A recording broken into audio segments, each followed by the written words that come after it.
رحمتی پدرمو خدا رحمتش کنه یک مثل میزد، یک مثل میگفت، تمثیل، که یک مرد در کدام مملکت زندگی میکرده است، بیچاره فقیر کمبغل بوده است، بسیار تحقیرش میکردیم، مسخره. وقتی که آدم کمبغل و فقیر باشد، با اندک سودلو باشد، متاسفانه بعضی مردم مغرور ابله با او تحقیر میکنند، استهزا میکنند، حظ شوخی‌های بی معنی با او میکنند، بسیار رنجش میتن. بعد غضبش میکنه، میگه از قهر شما را حاضر خارج میشم، میگه میرم بابای خوجه خیزرم میکابم، دعای حضرت هم میگیرم، طلب میکنم که دولتم بتا صاحب دولت صاحب ثروت میشم، میگردم یا بعد میبینم که کی را میخرده. به همین نیت خونش خارج میشوه، در راه میویه که راه تمام میشوه، لبی بحر میویه، قدر طرف شط راست میروه که همه جو آب گذشته نمیتونه، بعد مستر در لبی آب میمونه. اگه این تمثیل است بشو، این مسئله، این حقیقت نداره، مسئله است. یک نهنگ غذای ازیدی در هم لبی آب پیدا میشه، نهنگ به گفتار میاد، میگه کجا میره، چی شده؟ میگه راستی میخوام از این بحر عبور کنم، اما آب از سری راه برمانده است، موند مستر. نهنگ میگه در بلون بشی میگذرونمت. پس سوار میشه و در راه اومده استیم. بعد میگه کجا میرفتی، نیتت کجا است؟ این شخص در جواب میگه بابای خوجه خیزر اگر پیدا کنم، کمتر دولت طلب کنم ای بابیم، بعد بیام در پیش دوست دشمن اندک سیکه کنم، سولت کنم، این مردم مسخره میکنن مردم دیارم. نهنگ میگه وقتی خیزر دیدی، خیزر علیه السلام دعا و سلام ما هم برسانه، التماس که ای بابیم بپرسش که سبب چی است که من سالهای پیش در یک روز 5-6 ساعت شکار میکردم، سیر میشیدم، باقی مانده روز استراحت میکردم، امروزش یک شبانه روز فقط در شکار هستم، هرگز سیر نمیشم. سببش چی باشه، چی علت باشه؟ این قبول میکنه. خوب میگه بعد خواهش خودم خواهشی تر میرسونم. و میاد از بحر و طرف یک شهر بسیار کلان بوده است، شهر بزرگ، پادشاه شهر شخص عادل، غریب نواز، هر غریبی که میدر آمده است شاه شخصا خودش مهمانش میگرفته است. این بیچاره کمبغل غریب مهمان میگیرد، هر دو می نشینند، بعد اتهام خوردن و سوالش میکنه که عزم سفری کجا داری برادر؟ بعد قیصهش میکنه. میخیر پادشاه شهر میگه من هم یه مشکل دارم، هیچ که در دنیا بی پرابلم نیست. میگه وقتی که بابی ما دیدید التماس که همین با سؤال ما یک پاسخ گوید که پدر من در یک سال 10 نفر حکم قتل، حکم اعدام میداد، به حد سیاست داشت که کسی جرأت نمیکرد که فتنه انگیزد. من هر سال زیاده از 100 نفر قتل میکنم، باز در این گوشه و بعضا در گوشه دیگر مملکت شورش ها برپا میکنن، قیام میشود، بر ضدم اغوا میاندازن. سببش چی باشد؟ خوب اگر دیدمش قبول میرسانم سخن احترام. قصه کوتاه میاد. یک روز در بیابان با عذاب رفته است که یک موش سفید میبینه، در پشتوارش یک کلواری وزنین، مرد خوب دست خچم میگه میگه بیا بابا یاردمت کنم، میگیره کلوارش در سری حلقه میاندازه، پشتواره میکنه، در راه میایم. بعد سوالش میکنه، مسافر میپرسش که بچه‌م کجا میره، چی نیت داری؟ بعد قصهش میکنه. وقتی قصه میکنه میگه همون خضر علیه السلام منم انشاءالله به مرادت رسیدی. خب بعد سخن او مردم هم میرسونش که همه یک ماهی بعد التماس کرد که از بابیم سوال که من احسیر نمیشم، سببش چی باشه؟ حضرت خضر میگه که وقتی که ماهی را ملاقات کردی بگو که دوای تو استعمال کردن روغنی ابلهترین احمقترین مردم، همه که خوردی انشاءالله شفا میابی، بو به همون شکل اصل اوله میگردی. بعد شاه در نزدش ذکر میکنه که همون شاه هم التجا کرد که خبری ما را برسون. سؤال شاه وقتی میگه به شاه بگو که تو زن هستی، زن پدری تو مرد بود، از این خاطر همه 10 نفر هم که میکش سیاست داشت تا از بس که زن هستی 1000 نفر هم که بکشه حتما شورش میشود. اگر چند مردم خبر ندارن اما تو زن هستی آخی، زن سیاست ندارن. بعد این مرد بسیار شکرگزاری میکنه، روانه میشه، میگه بیای عقل بتم، بسیار سراسیمه بد بدهی دولت دادم بیای عقلتم بتم.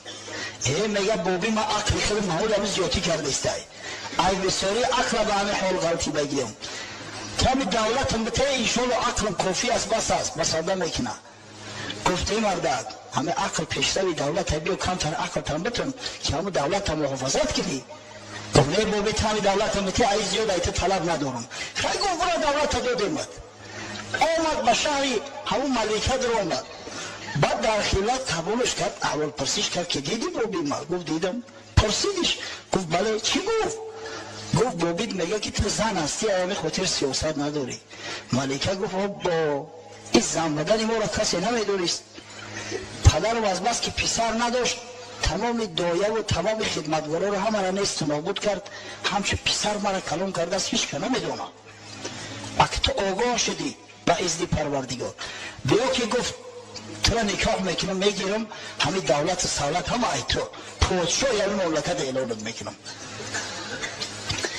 گفت من چه کنم ملکی ترا و پادشاهی ترا؟ بابیم دولتم داده است در مملکت خودم میرم سکه میکنم در پیش دوست و دشمنان را نیستوزانم.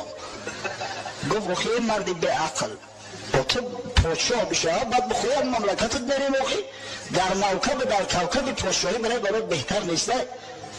گفت نه لازم نیسته، ولی من که برم اول دولت سالت را که بابیم دو دست بگیرم. قیصه کوتا هم میوه لبی بحر قبول نمیکنه پیش نیایی همون پادشاه زنه. بعد نهنگ هم به شورا منتظر ایستاده است، در بلاش سوارش میکنه و در راه رفته است. بعد میپرسش که چی شد؟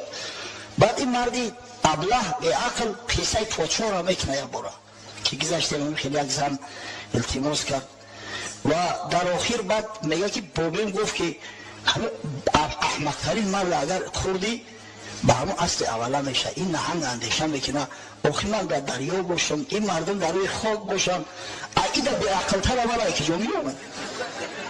یک ملک سرزمین پیشنهادش کرده قبول نکرده است میگیره همون لحظه استعمالش میکنه میگیره و فروش میداره. عقل پیشروی دولت است. کسی که دولت سالت زیاده همین دولت با او میگیره که کیفیت عقلش بلنده.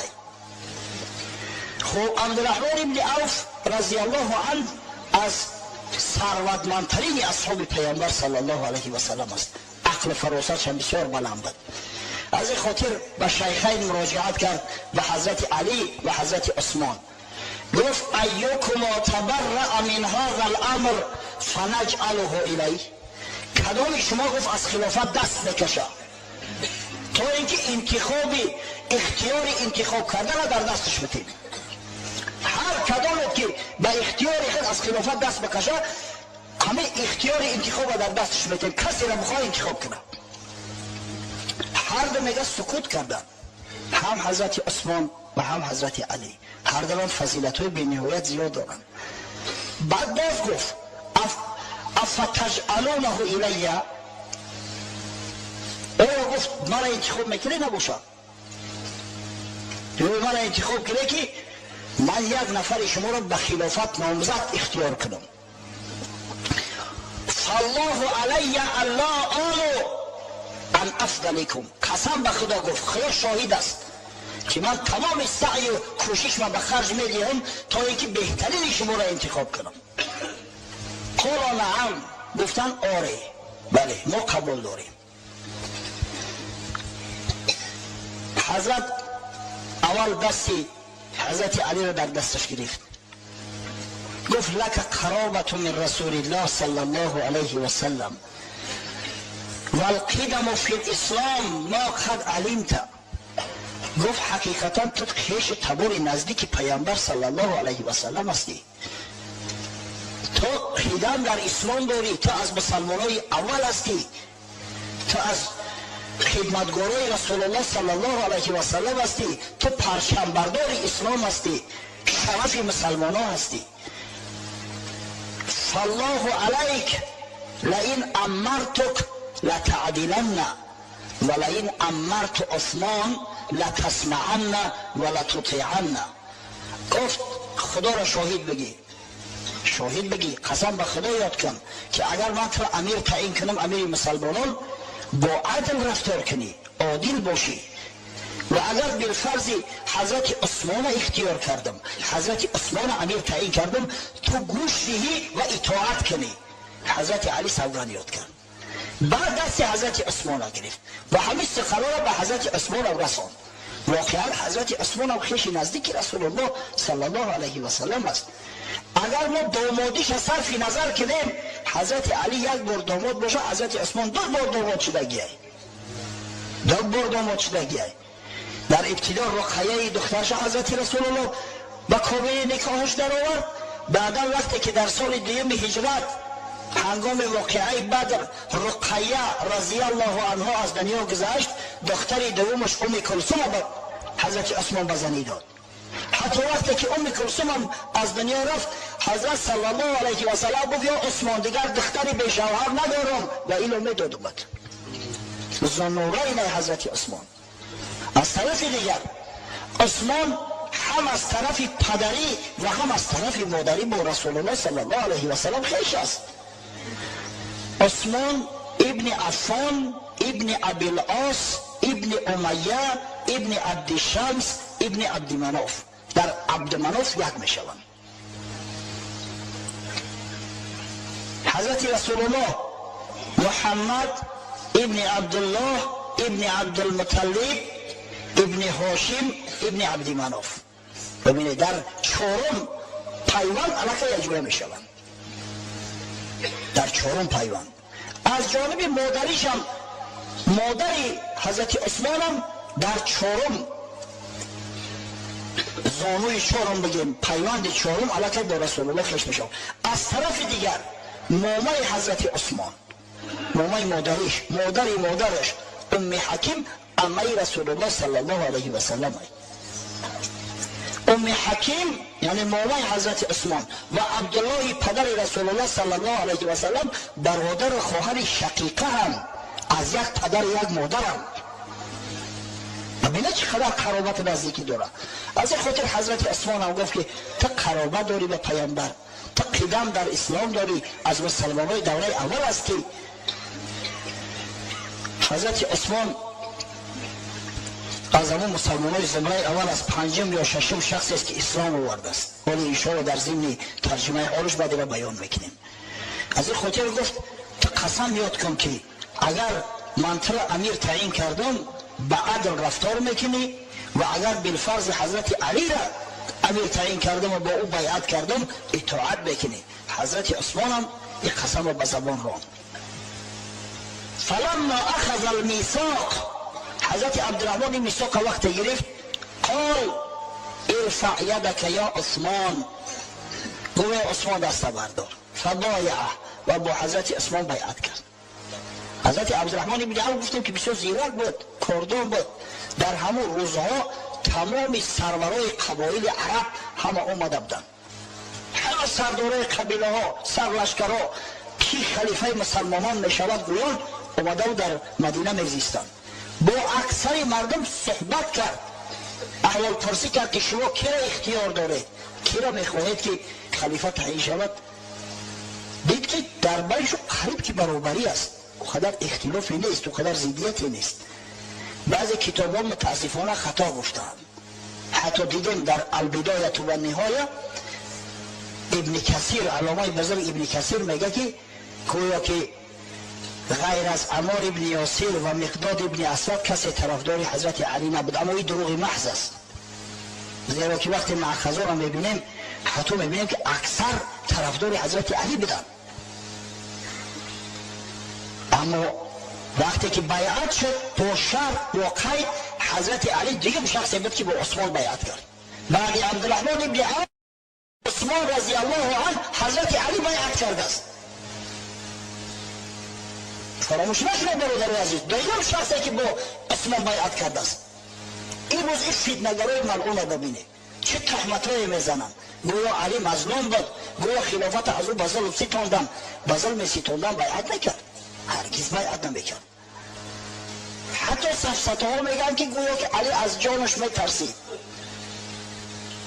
خوف به جانش میبرد. شیر خدا، شمشیر خدا، کسی که از مسلمانای خیبر نترسید، دروازه آهنی را گرفت، کند ایجاش، دور انداختش، بعد خوشش رفت. از شدت وزنینی او دروازه و از شدت همون قوتی که استفاده برده بود.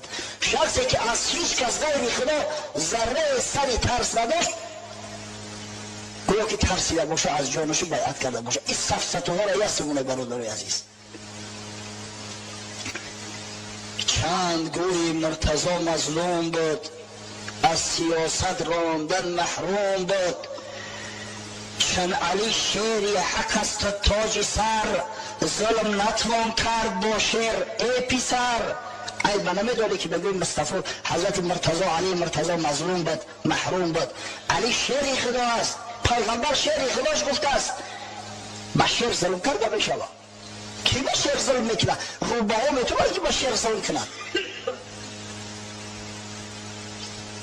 ای پسر تو بینشانی از علی، اینو یا و نام دانی از علی. مرتضی را میمکن با خود قیاس، زان که در حق غرق بود آن حق شناس. مفسرها شارحها سببی با عثمان بیعت کردن حضرت عبدالرحمن ابن عوف در چی میدونند؟ در آن که وقتی که پیش حضرت علی اومد گفت یا علی، طبق فرموده خدا و پیغمبر خدا و طبق عمل دو صحابی بزرگ ابوبکر صدیق و عمر فاروق امیری مسلمانان را به عهده میگیری؟ حضرت تو دیده شد، بسیار امری مخوف است. و مردم از قیامت میترسن، از حساب و کتاب پیش پروردگار میترسن. گفت واقعا امری مشکل هستیم، اما موافق علم و دانش خودم سعی کوشش میکنم. اما وقتی که با عثمان مواجهت کرد، گفت یا عثمان، طبق قرآن احادیث پیامبر و طبق خلافتی که دو خلیفه راشد کردن امیری مسلمانان را به دوش میگیری، پذیرفتی؟ گفت پذیرفتم به یگان شک تردید. وقتی که به شک تردید گفت، حضرت عبدالرحمن ابن عوف با عثمان بیعت کرده است. از این خاطر حضرت علی هم گیله‌مند نبود. بعد عبدالرحمن ابن عوف حضرت علی با عثمان بیعت کرد و حضرت عثمان ابن عفان خلیفه سوم مسلمانان اعلان گشت.